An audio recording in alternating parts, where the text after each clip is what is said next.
We are back in 1983, continuing our look at the return of the Jedi toy line by Kenner. Last time, way back in episode 39, we took a look at the Scout Walker, aka the ATST, and the ATST driver. This time we're checking out the primitive bane of the technological empire, the natural denizens of Endor, the cute but deadly Ewoks. Their culture had an entire hierarchy, and today we're taking a look at their chief shaman, Logray, here on KREED'S Collection.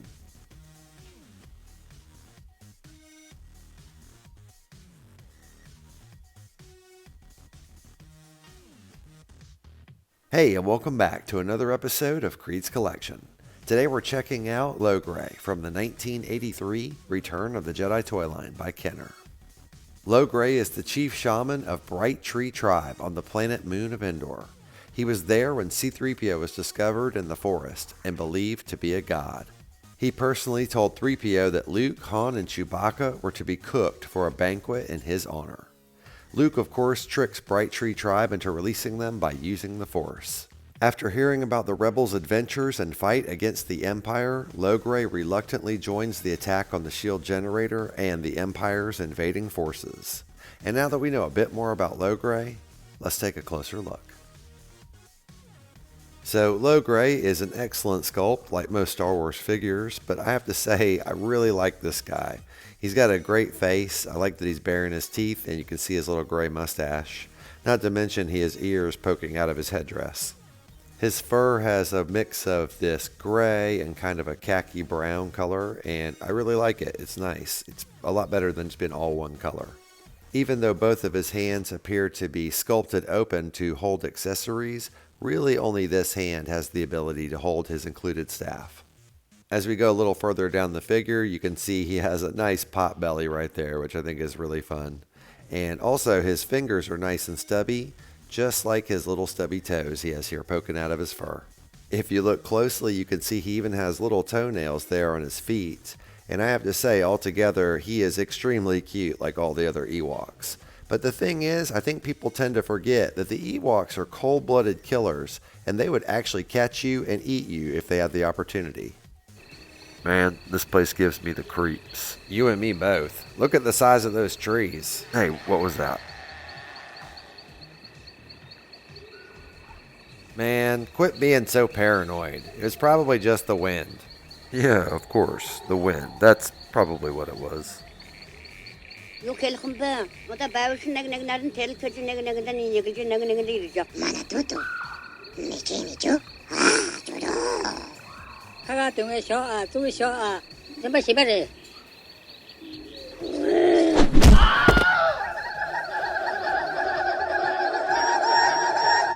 And then the Ewoks had a barbecue.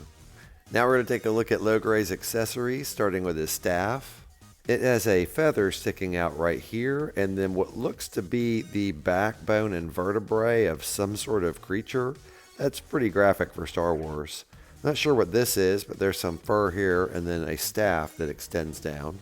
I think this is a pretty cool accessory. I've always assumed that the feather points up, although I'm not really sure. Of course, the feather could point down, but I always felt like if you did this, it would get damaged getting dragged across the ground. I'm amazed I've had this toy since 1983, and today I'm just noticing that these are bones on the staff. Pretty cool. And as you can see, Logray holds it no problem. He has a grip on it, and it doesn't fall out of his hand even if you shake him around. Now we're going to take a look at Logray's headdress. We'll just pop it off, and that's what he looks like without it. Even cuter than with the headdress, I think. The front of it here is some sort of bird skull and beak, which is pretty excellent looking. I really like that. And as you come around, you can see there's some type of feathers or hair right here that are like in tufts, and they're coming up and kind of folding over. Here you can see a little skull hidden in the leather, or at least I assume it's leather. It's some sort of material that comes down and covers his upper back. It's pretty cool looking and well textured. He has another bone ornamentation hanging here on the other side. And altogether, I think this is a fantastic accessory, an excellent looking headdress. Logray's final accessory is this pouch where I assume he keeps all his medicines and herbs. You can see there's beads and feathers hanging all outside the edge of it, and it just looks really cool. It very much keeps with the theme of everything being made out of feathers and animal parts. The strap comes up around him like a crossbody bag, and the reason I don't want to take it off of him is I'm afraid it might break if I do. It's another great accessory, and all three go really well together. The copyright information for Logray's on the back of his legs, Lucasfilm Limited 1983, made in Hong Kong. And now for our He-Man size comparison. While Logray is a little small compared to He-Man, I actually feel like the Ewoks scale better with Masters of the Universe figures than they do with Star Wars figures. Even though they're great looking, I've always thought they were a little bit too big.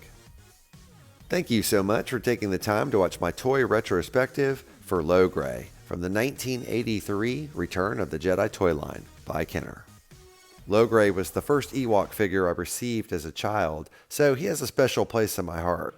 And I'm sure by now, if you've been watching for a while, you've realized that I kind of cherish all my toys. Sometimes it just feels like they're all my favorite.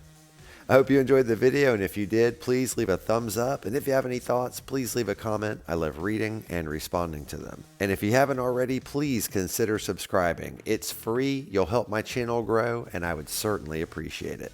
I do a retrospective on a toy from my vintage collection every Wednesday. So hope to see you next week and every week after, here on KREED'S Collection.